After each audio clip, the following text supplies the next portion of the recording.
अस्सलाम वालेकुम व्यूअर्स, कैसे हैं आप सब। उम्मीद करती हूँ कि सब खैरियत से होंगे। तो आज जो है वो मैं आपको बेस्ट साशे ब्लीच के बारे में बताऊँगी। तो वीडियो स्टार्ट करने से पहले आपसे मेरी रिक्वेस्ट है कि मेरे चैनल को सब्सक्राइब करें, वीडियो को लाइक और शेयर ज़रूर कीजिएगा।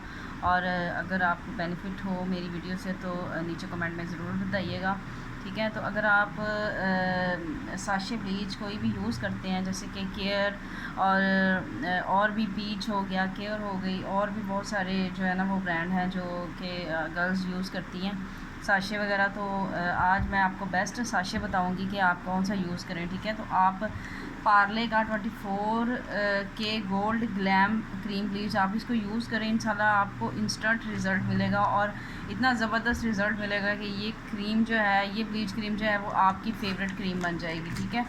तो इंशाल्लाह आप इसको यूज़ करें और फिर मुझे इसका रिज़ल्ट बताएं कि आपको इसका रिज़ल्ट कैसे मिला। ओके, अल्लाह हाफ़िज़।